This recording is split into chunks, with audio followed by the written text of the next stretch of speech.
आज कामावरून पी जीला येऊन मी फटाफट तयार झाले आणि प्रगतीला सोबत घेऊन निघाले, कारण झाली होती माझी सॅलरी. माझं खूप दिवसाचं स्वप्न होतं, आमच्या घरी एक छोटंसं बाळ झालं आहे आणि मी त्याची मोठी आत्तू आहे.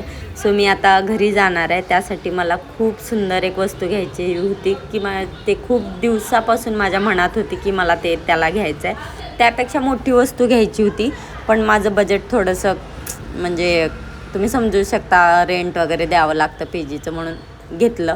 पण मी तेही त्याला लवकरच देईन जेव्हा तो जरा फिरायला लागेल, म्हणजे थोडं चालायला लागेल. आता जे घेतलं आहे ते पण मी खूप सुंदर घेतलं आहे. जर ते तुम्हाला बघायचं असेल तर यूट्यूब चॅनेलला आपल्या फुल व्लॉग आलेला आहे, तिथं जाऊन तुम्ही बघू शकता. आणि यूट्यूबला कोणी सबस्क्राईब केलं नसेल तर तिथं जाऊन मला सबस्क्राईब करा. पटकन मी इथं सिलेक्ट केलं आणि त्याचं पेमेंट पण करून घेतलं आणि प्रगतीला 1-2 वस्तू घ्यायच्या होत्या, तिलाही घेऊन गेले. भेटू नेक्स्ट ब्लॉग.